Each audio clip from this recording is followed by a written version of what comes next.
बिस्मिल्लाहिर्रहमानिर्रहीम। अस्सलाम वालेकुम डियर स्टूडेंट, आई होप आप सब बिल्कुल ठीक होंगे और अच्छे से अपनी स्टडी कर रहे होंगे। अच्छा डियर स्टूडेंट्स, आज सेकेंड ईयर का एक बहुत इंपॉर्टेंट टॉपिक है, चैप्टर नंबर 12 इलेक्ट्रोस्टैटिक से, और टॉपिक का नाम है हमारा कूलम्स लॉ।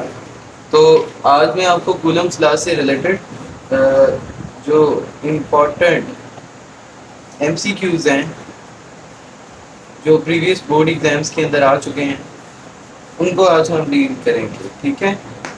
तो डियर स्टूडेंट, सबसे पहले देखो हमारे पास जो क्वेश्चन है, the first measurement of force between the electric charges was made in. आप अपनी स्क्रीन के ऊपर ये क्वेश्चन देख सकते हो। तो इसका आंसर क्या होगा?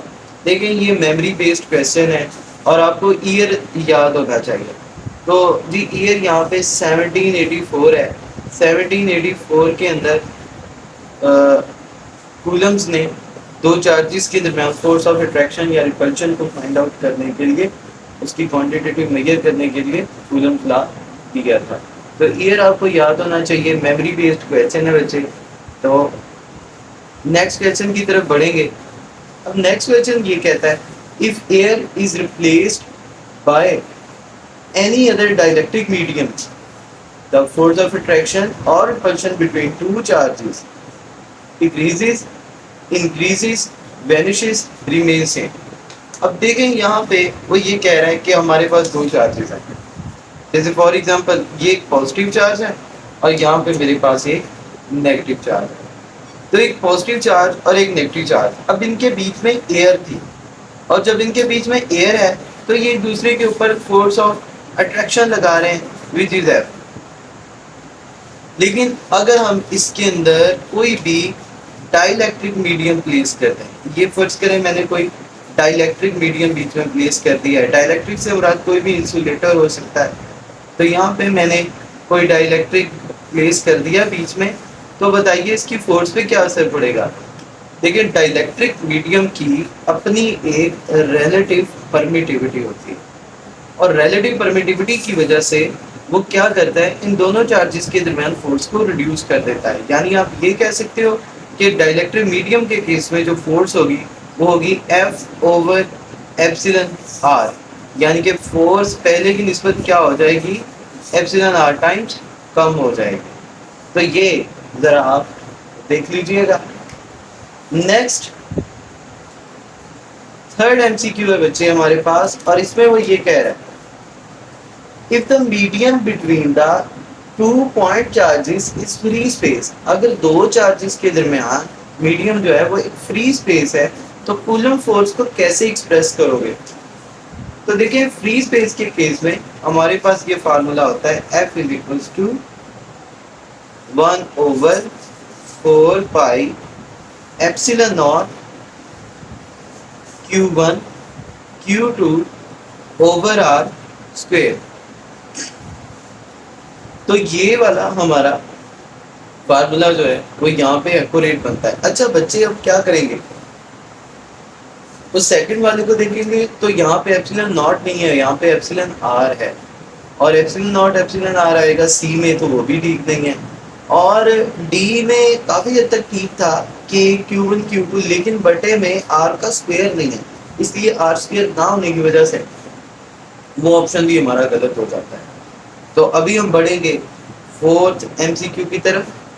अपनी स्क्रीन पे देखते जाओ साथ के साथ। अब देखें, in system international the value of permittivity of free space. अच्छा, ये भी मेमोरी बेस्ड क्वेश्चन है, यानी ऐसे क्वेश्चंस को रट्टा बेस्ड भी कहते हैं, यानी इनको आपने बस याद करना होता है। और याद करने के लिए आपने एक चीज़ का ख्याल रखना है बच्चे, आपने ना सिर्फ इसकी वैल्यू भी याद रखना है बल्कि उसके साथ के साथ आपने इसके यूनिट्स को भी याद रखना है। तो एप्सिलॉन नॉट का वैल्यू होता है 8.85 multiply by 10 raise to power -12, और ये बनता है कूलम स्क्वायर पर न्यूटन और पर मीटर स्क्वायर। तो ये आपके पास परमिटिविटी ऑफ फ्री स्पेस का फार्मूला है और उसका यूनिट है। तो सी ऑप्शन इसमें आपका ठीक बनता है। मेमोरी बेस्ड क्वेश्चन था। अब बढ़ेंगे हम पांचवें ऑप्शंस की तरफ। पांचवा ऑब्जेक्टिव क्वेश्चन है हमारे पास, the relative permittivity of space has value of. तो बच्चे जो फ्री स्पेस होती है उसकी रिलेटिव परमिटिविटी का वैल्यू होता है 1.0006, 1.0006। तो ये आपने जरा याद रख लेना है। ओके, ये भी मेमोरी बेस्ड था और इसमें कोई इतनी कोई कंसेप्चुअल बात नहीं है, ये बस याद करने होता है। नेक्स्ट हमारा है 6th MCQ, कहता है the value of constant of proportionality के जो कि कूलम कांस्टेंट है उसकी वैल्यू पूछी हुई है। अब यहाँ पर भी बच्चे आपको यूनिट के साथ साथ यूनिट वैल्यू भी अच्छे से याद होनी चाहिए। वैल्यू और यूनिट दोनों अहमियत के हामिल होते हैं। तो देखें यहाँ पे आप इसको याद कर सकते हो 9 10 9 के फार्मूला से। तो इसको याद रखने का तरीका है 9 10 9 9 10 9। और यूनिट क्या होगा, यूनिट होगा इसका न्यूटन पर मीटर स्क्वायर पर कूलम स्क्वायर। तो ये बच्चे इसका यूनिट हो गया। नेक्स्ट हम आगे बढ़ते हैं, सेवंथ ऑब्जेक्टिव हमारा क्या है। सेवंथ ऑब्जेक्टिव में हमें वो कह रहा है the relative permittivity of air is equals to.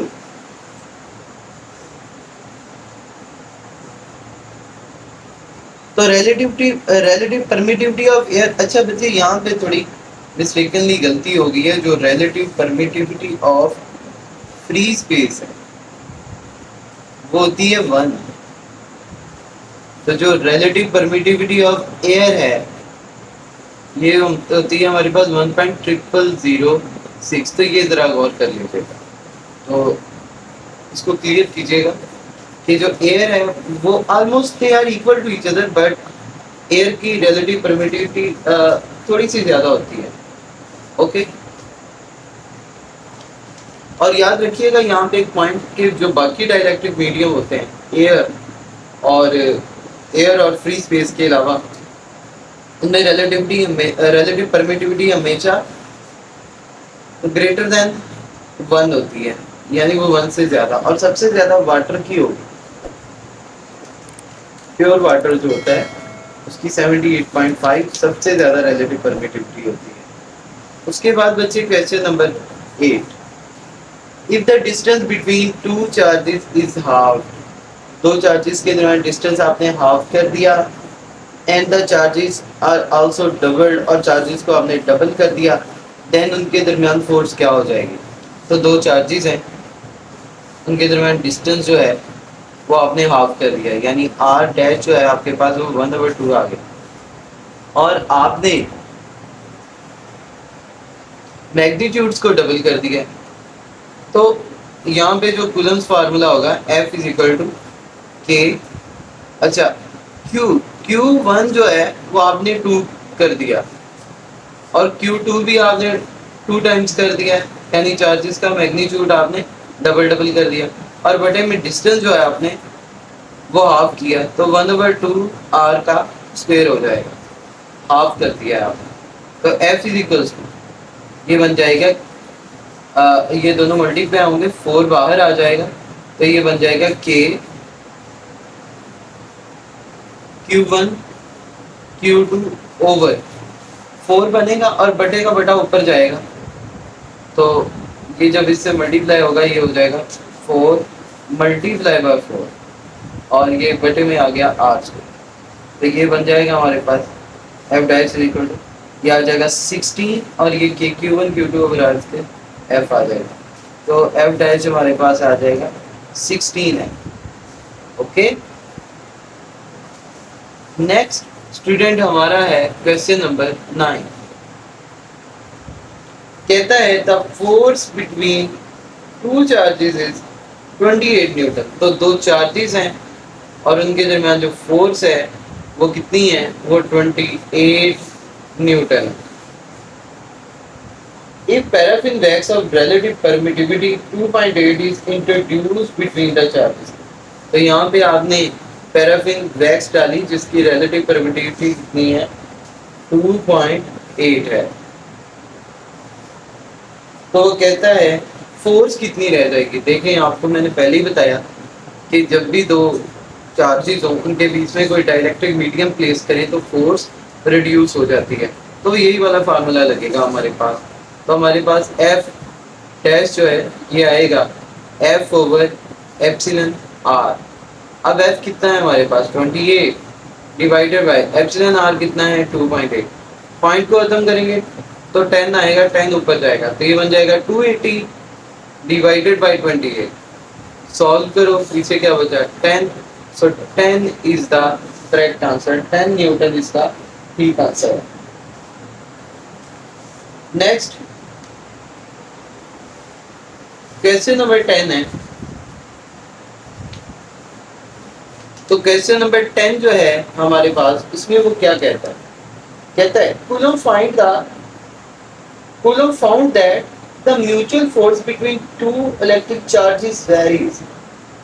Coulomb ने ये कहा कि दो चार्जेस के दरमियान जो म्यूचुअल फोर्स है, यानी ये जो Coulomb फोर्स होती है, ये वेरी करती है इनवर्सली एज द डिस्टेंस। ये तो बिल्कुल नहीं, डिस्टेंस का स्क्वायर होता है। डायरेक्टली एज द डिस्टेंस नहीं भाई, डिस्टेंस तो बटे में होता है स्क्वायर के साथ। Inversely as the square of the distance, तो बी ऑप्शन बच्चे आपका ठीक बन रहा है, क्योंकि हमारे पास रिलेशन ये है कि एफ जो है ये इनवर्सली प्रोपोर्शनल होता है आर स्क्वायर के। तो ये देखो, तो ये एफ जो है ये डिस्टेंस के स्क्वायर के इनवर्सली प्रोपोर्शनल है। नेक्स्ट बच्चे हमारे पास है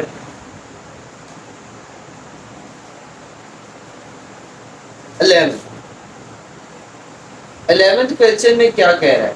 वो कह रहा है if the distance between two point charges doubled, यानी आपने डिस्टेंस को डबल कर दिया है तो इलेक्ट्रिक फोर्स पे क्या असर पड़ेगा?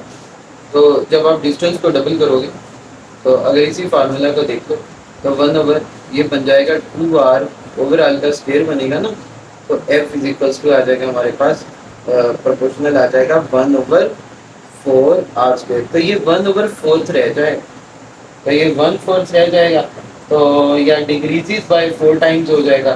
तो यहाँ पे 11 का जो डी ऑप्शन है वो हमारा ठीक बन रहा है, तो डिक्रीजेस 4 टाइम्स। नेक्स्ट देखते हैं हम क्वेश्चन नंबर 12।